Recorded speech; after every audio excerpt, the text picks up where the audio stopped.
ẹ káàbọ̀ sórí àgbàgbé Very Dark Lady Zabby Ọ̀gá Ńlá TV tó fohùn balẹ̀ sí ètò ilẹ̀ wa nípa òṣèlú, ìgbéyàwó àti àṣà Yorùbá lọ́lọ́kan ọ̀jọ̀kan. Oríṣiríṣi ilẹ̀ mọ̀ bá pàdé lórí ìkànnì Zabby Ọ̀gá Ńlá TV.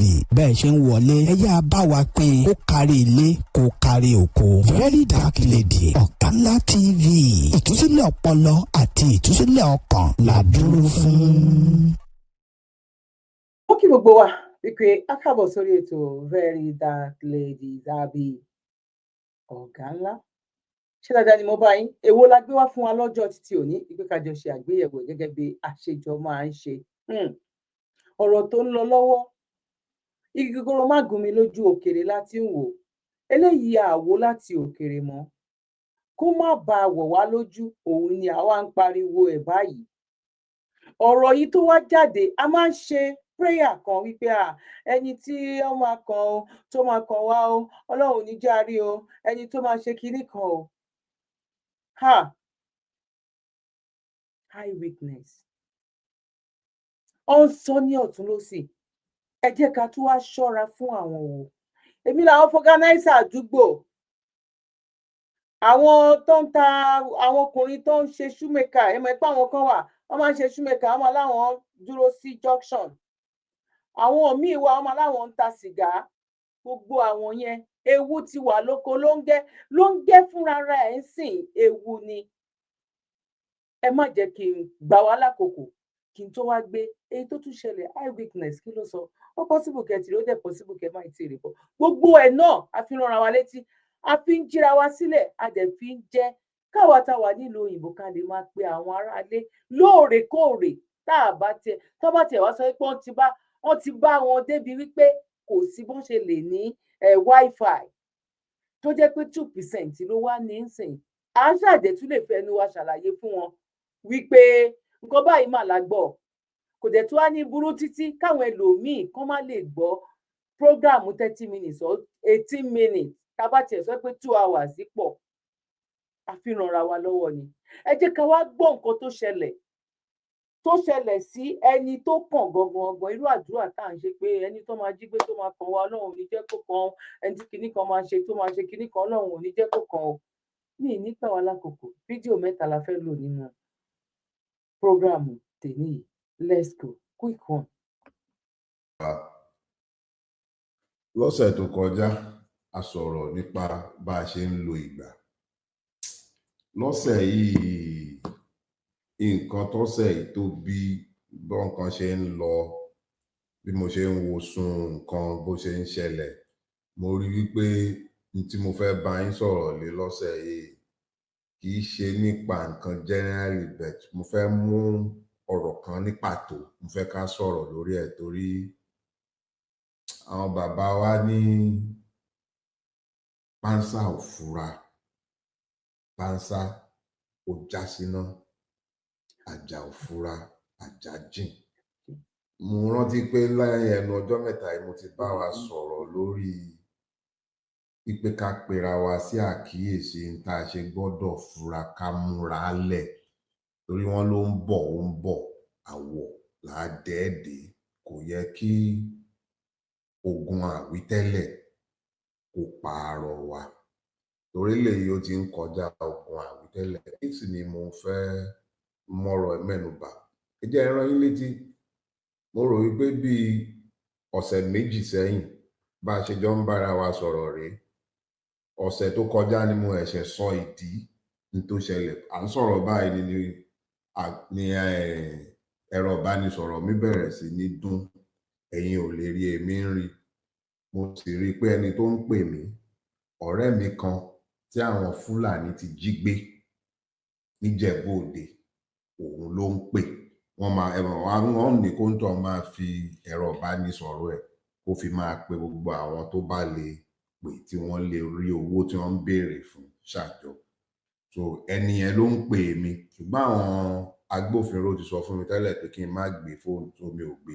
Ṣùgbọ́n mo rí ẹni tó bá lákíyèsí ní ọ̀sẹ̀ méjì sẹ́yìn, ẹ rí pé láàárín ọ̀rọ̀ wa níbẹ̀rẹ̀ ní pápá mo wà shaking ní ẹ bá mi lábo díẹ̀ ṣùgbọ́n torí mo mọ nǹkan tó ń fojú ẹ̀ rí níbi tó wà.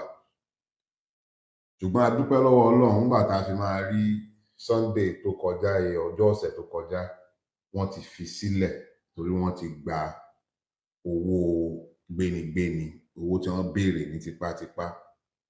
100 mílíọ̀nù náírà náà béèrè, 50 ni wọ́n gbà, wọ́n sì gbà ní káàṣì ni. Ṣùgbọ́n bí tí ọ̀rọ̀ mi ń lọ gangan ṣe àwọn pé nígbà tí ọ̀rọ̀ bá ṣẹlẹ̀ oríṣiríṣi ni ọkàn máa rò. Èmi fúnra mi wá lọ rí ẹni tá à ń wí ní ọjọ́ ìṣẹ́gun tó kọjá, èmi àti ẹ̀ fojú kanra. Ìròyìn ò tó àfojúbà, ó sọ díẹ̀ nínú tójú ẹ̀ rí. Ọlọ́run ní jẹ́ kójú wa kó rí ibi. Ọlọ́run ló dẹ̀mí ẹ̀ sí, Ọlọ́run ló lẹ́mí ẹ̀ lò. Ní tí mo dẹ̀ ń torí ẹ̀ bá yín sọ̀rọ̀ gangan kọ́ yẹn ṣùgbọ́n níbà máa dẹ̀ sọ bó ṣe níbà. Ṣé rí ẹni tán jí gbé pọ́ọ̀tì ẹ̀ ló lọ níjẹ̀bú òde, kì í ṣe pé ó ń rìn lójú pópó. Pọ́ọ̀tì ibi iṣẹ́ ọ̀nà àti jẹ àti mu ẹ̀ ló lọ, kò tásẹ̀ àgèrè, kì í ṣe pé ó ń lọ lójúgbó, inú ìlú ni, ojú títì níjẹ̀bú òde. Wọ́n sì gbé odidi ọ̀sẹ̀ kan ó lé lọ́sẹ̀ kan náà fi ń rìn káàkiri nínú igbó. Ìgbà tó máa jáde lẹ́yìn ọ̀sẹ̀ kan tán ti rìn wọ́n rìn láàrin igbó tán bá ṣe pọ̀ wọ́n á fẹ́ rìn ká pé èèyàn rìn fún odidi ọjọ́ méjì. Ẹ bá mú wákàtí yẹn tẹ́ ṣe pọ̀ torí àwọn ará bí wọn sùn síbì kan nínú igbó náà wọ́n dẹ̀ ti rìn gbogbo àwọn rìn. Nígbà tó dẹ̀ máa jáde nígbà tán fi wọ́n sílẹ̀, àgọ́ Ìwòyè ló ti jáde. Èmi mọ àdúgbò yẹn díẹ̀ torí èmi náà mo dáko sí Ìjẹ̀bú-Igbó níbi tán ń pè ní Tẹ̀lúbomi. Ẹni tó bá mọ Ìjẹ̀bú-Igbó lẹ́yìn Àpòjé lèmi dáko sí. Mo kọ́kọ́ dáko síbẹ̀ nígbà tí mo kọ́kọ́ ń lọ síbẹ̀. Ó di ọdún 21 lónìí. Oko mi àti J4 wọ́n jọ pààlà ní Ọ̀ṣun ló pa wá lálà. Ibi tí mò ń yà lè pọ̀, ibi tí mò ń lọ ò jìnnà. Ní tí mò ń tẹ́ kó fẹ́ yé wa ni wípé n tá ń sọ yìí pé wọ́n ń pa wọ́n lókè ọya, wọ́n ń pa wọ́n níbí kò jìnnà mọ́, àárín wa ló wà. Àwa la fura. Àwọn tó ń gbé ọ̀rẹ́ mi tá ń wí Fúlàní ni wọ́n, kì í ṣe Tàbítàní, wọ́n sọ Yorùbá.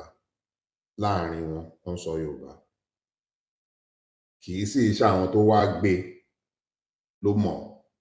Ara àwọn tó wà ládùúgbò tó ń ṣọ̀kadà èyí tí ó ṣe shoemaker, àwọn náà nàka sẹ́ni tí kan gbé, ẹni tí kan má gbé.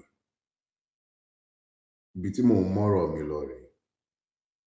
Ṣé rí tó bá ti ń di wípé àjèjì ó ń nàka sójú orí àwọn eégún ilé, ọmọ ilé ó ti ń nàka sápájèjì ibo náà wà. Àwa la fura. Ibi tá a sì ti fura wọ́n ti wà nínú gbogbo àyíká wa. Èmi ò ní wípé gbogbo Fúlàní la gbé nípa. Aláwọn Fúlàní tó ń bá wa gbé tẹ́lẹ̀.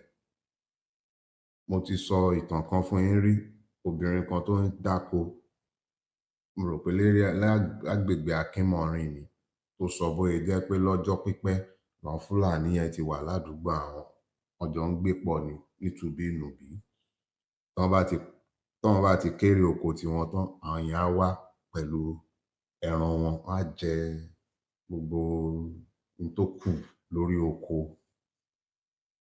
á jẹ koríko. Bọ́n dẹ̀ ṣe ń rìn, ó wà nǹkan tó jọ ṣe wọ́n láǹfààní ni torí báwọn màálù yẹn ṣe ń rìn wọ́n ń tú ilẹ̀ yẹn ká, tó kò jẹ́ kó nira nígbà tó bá dìgbà táwọn náà máa ṣe nǹkan ọ̀gbìn wọn tójò bá dé padà. Ṣùgbọ́n àwọn eléyìí wọn ò wá pé ká jọ gbé.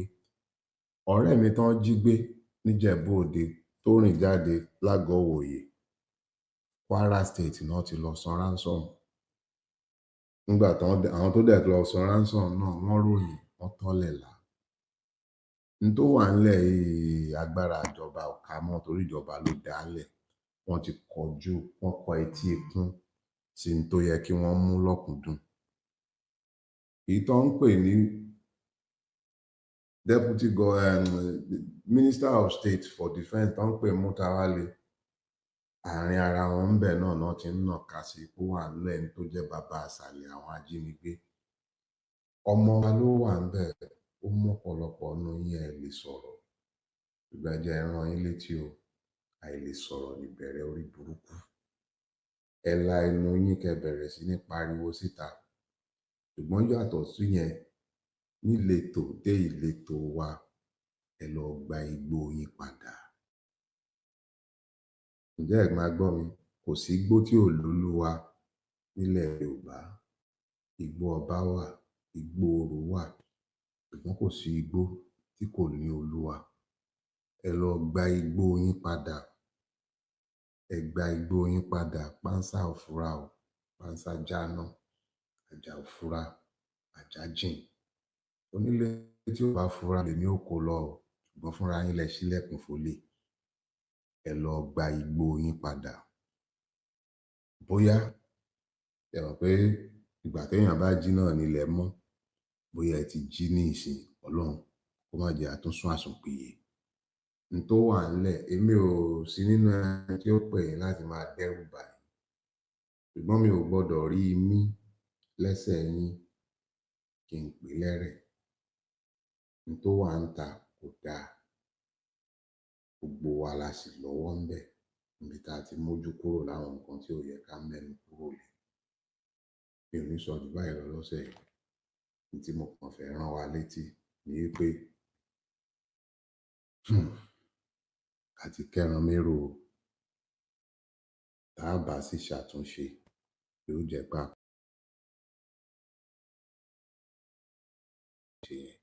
ṣùgbọ́n ibi tá a ti gbọ́dọ̀ bẹ̀rẹ̀ àtúnṣe òun ni ká lọ bẹ̀rẹ̀ sí ní gba igbó wa padà oko tí mo mú 21 years ago mo ti fi sílẹ̀ o nítorí ojoojúmọ́ làwọn Fúlàní rìn gbà mí mo ti fẹ́ rí irú 50 million tèmi náà san Ọlọ́run mọ̀ mọ́ wa àwọn ẹlòmíì gan bá mẹ́ni tí wọ́n gbé wọn ní wọ́n kó pa ọ́ lẹ́ẹ̀kan náà ni ẹ jọ̀ọ́ nítorí Ọlọ́run ẹ jẹ́ á bára wa sọ èyí tó ń jẹ́ òótọ́ ọ̀rọ̀ bẹ́ẹ̀ ni mo gbọ́ kan block Lagos Ìbàdàn expressway kì í ṣe pé àwọn tó ń protest nìkan blocking it láti jí èèyàn gbé tó bá jẹ́ pa ní igbó wa tó bá jọ̀wọ́ wa ní igbó wa wà ní gbòòrò nǹkan báyìí ò ní máa ṣẹlẹ̀ ẹ lọ gba igbó wa padà ẹni tó bá létí kó gbọ́ mo rántí pé Brigadier Tógùn lọ́kọ́ pé wá ṣàkíyèsí ẹ wípé gbogbo inú igbó wa náà ti kọ́ káàmpù oríṣiríṣi sí tí Délé ò bá tiẹ̀ mọ ohun tó ń sọ General Tógùn mọ ohun tó ń sọ náà àwọn lolórí Àmọ̀tẹ́kùn l'Ọ́yọ́ State tẹ́lẹ̀ and that was the most active of the Àmọ̀tẹ́kùn formations mo rò wípé wọ́n láì lè sọ̀rọ̀ níbẹ̀rẹ̀ orí burúkú bẹ̀rẹ̀ sí ń sọ̀rọ̀ kẹrọ máa tẹ àwọn ọba àtìjòyè yín nínú kì í ṣe àwọn local government àmọ́ ẹ̀yin nìkan gbogbo ẹni tó bá yẹ ipe kó dáàbò bò yín ẹ tẹ̀ wọ́n nínú ẹ̀yin fúnra yín náà ẹ bẹ̀rẹ̀ sí ní pariwo dìde ẹ lọ gba igbó wa padà kò jù báyìí lọ a máa ríra lọ́sẹ̀ tó ń bọ̀ èrè jù bẹ́ẹ̀ lọ. a dúpẹ́ lọ́wọ́ bàbá wa gbogbo àwọn tó ń wò wá bí ìgbà tó jẹ́ wípé ṣáwọn ilé tí ẹ̀ ń ṣiṣẹ́ ṣá àwọn ilé kan wà ń lo òyìnbó ṣán ń ṣiṣẹ́ spare time wa òun là ń lò left and right torí wípé kí ni jẹ́ kí àwọn news tó ń gbé news ní Nàìjíríà àwọn mídíà tó jẹ́ pé international media ni wọ́n tó lè invite àwọn náà tó máa lọ jẹ́ kán gbé wọ́n ti ní kán tẹ́wọ́ bọ ìwé wọ́n ti fún wọn ní terms and conditions èmi àti yìí náà là ń spread ẹ gbọ́ nǹkan tí bàbá wa Délé Fárótìmí ẹ gbọ́ nǹkan tó jáde lẹ́nu wọn èyí tó ṣẹlẹ̀ sínú ẹni tán mọ̀ òun nìyẹn òun náà sọ yẹn kò ṣe pé wọ́n kà á nínú news ẹni tó súnmọ́ wọn tọ́lọ́pàá gan ti ń mọ́nítọ̀ àwọn náà wípé wọ́n máa pè ẹ́ o wọ́n bá pè ẹ́ má gbé aago. Bàbá wa Ọ̀jájá as a promise wípé nígbà tó ń lọ sí interview lórí ọ̀dọ̀ Ṣeun ní Channel TV wọ́n láwọn ti kó àwọn ọdẹ àwọn ti kó gbogbo wọn àwọn ti kó wọn jó àwọn ti kó àdẹ tí ì rí àwọn ọdẹ yẹn àwọn èyí tá a rí gold báyìí náà fi ń sọ wípé Fúlàní wà nínú wọn èyí tẹ́ bá ti wò nínú fídíò tí mo ṣe before eléyìí wọ́n ní Fúlàní tún wà nínú wọn níbi tó jẹ́ pé ó ń spread àwọn people yìí nígbà yí àwọn bàbá yẹn lọ́hùn ẹni tó tiẹ̀ jára lé gan tó jẹ́jẹ́ lé ó máa ní ìbúra burúkú tó máa ní kàn ṣe ó máa ní ìbúra burúkú tó máa ní kàn ṣe Fúlàní gẹ́gẹ́ bá ṣe mọ̀ táwọn náà ń sọ wípé àwọn máa ń gbẹ̀san ṣé wọ́n fẹ́ lọ flush ẹ̀jẹ̀ tó wà lára wọn ṣé wọ́n fẹ́ lọ flush ẹ̀ kúrò ní ẹ̀jẹ̀ tó wà lára Fúlàní Chief Sunday Igboho Gani Adams wọ́n ní kẹgbẹ kínní ìwà nǹkan tó wà nílẹ̀ tó pín fún gbogbo wọn ṣe nǹkan tó wà nílẹ̀ tó pín fún wọn kó ní kálukú mú tiẹ̀ ok ìwọ bá wa ṣọ́bà ìwọ bá wa ṣọ́bà gbogbo ayé ń pariwo ká tún fẹ́ sọ jù báyìí lọ ni ẹ̀yin pípù gbogbo àwọn tí ẹ mọ̀ ni torí gbogbo ọ̀rọ̀ Ìgbòho ó ti jẹ́ kẹ́ mọ̀ oníkálukú wa ẹ̀dẹ̀ ń gbọ́ ẹ da àwọn èèyàn náà síta tó ń gbọ́ tó ń fún yín lésì tó ń fún yín lábọ̀.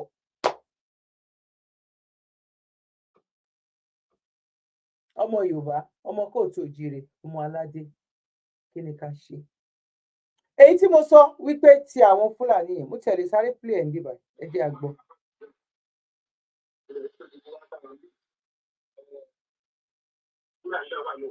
ṣe gbọ́.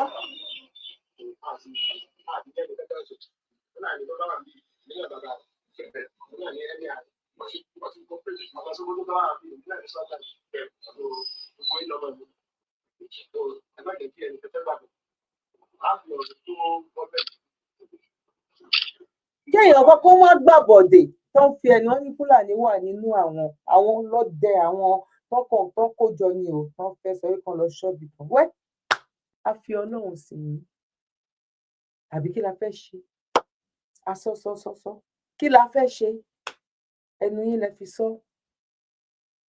tó bá yá ń sìn ẹ wá sọ wípé àwọn kan dé wọ́n ní káwọn ọlọ́dẹ kán da ìbọn wọn sílẹ̀ irú èyí tán ṣe níbi 3-4 months ago wọ́n ní kán dà ìbọn wọn sílẹ̀ wọ́n wá dà sílẹ̀ because Fúlàní ti wà lára àwọn ọlọ́dẹ òun gan ló máa discourage ẹ jẹ́ akólẹ̀ kò sí nǹkan kan tó máa ṣe àwọn yẹn bí páyépáyé tí páyé mọ́ wọn ò ní lè ronú wípé nǹkan táwọn fẹ́ ṣe yìí ṣẹ́ni yìí ṣó jẹ́ ara wọn tàbí kò ń ṣe ara wọn mi ìmọ̀ bóyá ọ̀rọ̀ mi bóyá ó yé eyín dáadáa ẹ̀yin ìyá mi ẹ̀yin bàbá mi ẹ̀gbọ́n àti àbúrò now eyewitness ẹ jẹ́ fídíò ẹyọ kan ni máa gbé wá sí mi ìfẹ́ kó pọ̀ rárá bó ṣe lè wù kó mọ ẹ jẹ́ agbóǹkan tárábìnrin yìí sọ bẹ́yìn tẹ́ ti gbọ́ tàbẹ́yìn tẹ́ ti gbọ́ ká máa fi mọ̀ wípé àyàfi bóyá kí Donald Trump kó wá ṣàwọn ni o ó bẹ̀rẹ̀ látòrí bàbá Bọ́lá Ahmed Tinubu Ṣèyí Tinubu àtàwọn ọba o àti ọba o àti ìjòyè o ẹ má dá àwọn kankan sílẹ̀ sí o tó bá jẹ́ yẹn la fẹ́ fi rí a ní nǹkan tá a lè fi rí wípé ìṣerere wa ó padà bó tó bá jẹ́ wípé Donald Trump fúnra rẹ̀ ó fẹ́ fi wá kó bá ìgbésí ayé ju bó ṣe ń lọ yìí ni k'Elédùmarè kó gbé solution kó gbé dìde kí Donald Trump kó di ilé ẹ̀ mú kó tó di wípé oníkálukú máa wá tó wá máa jẹ yẹ̀pẹ̀ bẹ́ẹ̀ ni ilé ò dá ọ̀nà ò dá hospital ò dá kíní kan ò dá ìgbẹ́lẹ̀ ò dá kíní kan ò dá ẹ jẹ́ n sáré gbé wá kí tèmi. Time this past December, and not to be dramatic, but that trip changed my life and my perspective on so many different things. And now I understand why every time Nigerian independence comes around and us in the States were so pumped up during parties. Oh my God, Nigerian independence, doing photo shoots, wearing green, white, green. And people back home in Nigeria are upset with us and they're like, why are you celebrating? And you won't understand until you go there and see that there's quite literally nothing to celebrate about Nigeria. Poverty is insane. People can't afford basic health care. If there's an emergency, you don't have 911 to come and help you. Like, there's so many things that needs to be done in Nigeria. If you get sick or if you get injured in Nigeria and you don't have money, it's quite literally a death sentence. Even if you do have the money, it can still be a death sentence for you. We had to rush my sister to the hospital because when she was getting out of the shower in the village, it fell on her and all the glass pierced her skin. And we took her to the hospital, and when we got there, the sight was so disheartening. What I saw made me so emotional because there are so many people there that were just laying around unattended to. The fact of the matter is, if you're there and you don't have money, you will die. You can be bleeding out in that hospital, and if they ask you for your payment card and you don't have it, they will watch you die. Thankfully, you know, my family was privileged enough to have money to, you know, help my sister, and she was stable at this point. But seeing other people laying there not being attended to was so sad. For one, the hospital only had one blood pressure cuff, and it was cloth. They used it on someone and now wanted to put on my sister. My sister said, no, I'm okay. I don't want you to put that on me. Two, in that whole emergency unit, there was only one nurse there. One nurse. Three, my family had to go and buy Band-Aids for the hospital because the hospital did not have Band-Aids. They were treating my sister and the nurse said, can you go buy plaster? A hospital doesn't have the proper equipment to take care of the patients there. As a recent graduate from nursing school, this made me so sad because I believe that everyone deserves proper health care. And I just think it's a basic human right that everyone deserves to be treated, whether you have money or not. Your health is the most important thing. And that just motivated me to, you know, start a GoFundMe to raise money for this hospital, at least to start seeing the change that I want to see, because Nigeria. Even though àwọn wo ló fẹ́ raise owó fún, irú èyí tí àwa ṣe, nọ́mbà charity mi ló ń stroll lábẹ́ńbẹ̀ yìí, irú èyí tí àwa ṣe, tó bá lọ sí ibẹ̀, àwa ò kówó lé wọn lọ́wọ́, tá bá lọ bẹ́ẹ̀ yẹn, torí wípé bàbá wa kan olóríire, wọ́n jẹ́ lára àwọn fáàmì, àwọn bàbá mi inú Amẹ́ríkà náà wà, Prince kọ́lọ́ ń jẹ́ rí wọn pẹ́.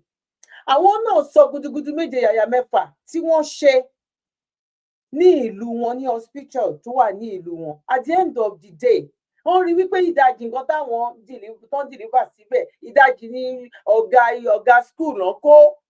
Bẹ́ẹ̀ náà ló ṣe jẹ́. Tó bá lọ fẹ́ fún wọn lówó, àyà tó bá ra nǹkan yẹn fún wọn gan ní Nàìjíríà, wọ́n tún máa jí. Wọ́n máa jọ jí. Wọ́n ra bẹ́ẹ̀ kí la fẹ́ ṣe. Ṣé ṣọ́ọ̀ṣì gbé wá bóyá 10% ló gbé, kí ni 90 tó kù ń ṣe? Ṣọ́ọ̀ṣì ilé ayé wa ni. Last one. Now, ìyẹn lẹ máa fi So mọ̀ pé kò yesterday I burúkú. was in Alaba yesterday and I came across these guys that are printing on all these new TV, especially LG and Hisense.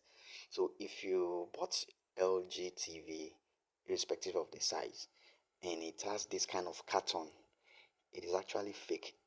All these things are produced in Alaba. So you can see those that are into printing, they understand this. The guy is printing LG logo on the carton. See, they have over in the shop I saw, they have over 3,000 pieces of this TV they have already printed 3,000. the logo on. So that's what is going on. Here he is trying to print on the body of the TV. Kẹ́ lè mọ̀ wípé ẹni tó ṣe 3,000 olówó ni, gbọ́ ó tún fẹ́ jẹ àjẹpamọ́ ará ìlú lára. Tẹ́ bá rí ẹni tó ní bó ṣe wà yẹn, ó lè jẹ́ ẹni tó jẹ́ pé iwájú nínú church ló jókòó tí òun àti pásítọ̀. Àní church ò gbé wá, mọ́ṣáláṣí ò gbé wá, ẹ̀sìn ò gbé wá, ó wá ba ìgbésí ayé ọ̀tá Áfíríkà jẹ́ ni, ó wá ba ìgbésí ayé wa ọ̀tá wa jẹ́ ni. Kò gbé wá bó ṣe lè hùn kó mọ, justice ló lè gbé wá, justice. Ẹyọ kan ṣó yẹn, kán dúró tì, kán dájọ́ bó iye kán da ìjọmọ ènìyàn nìyẹn.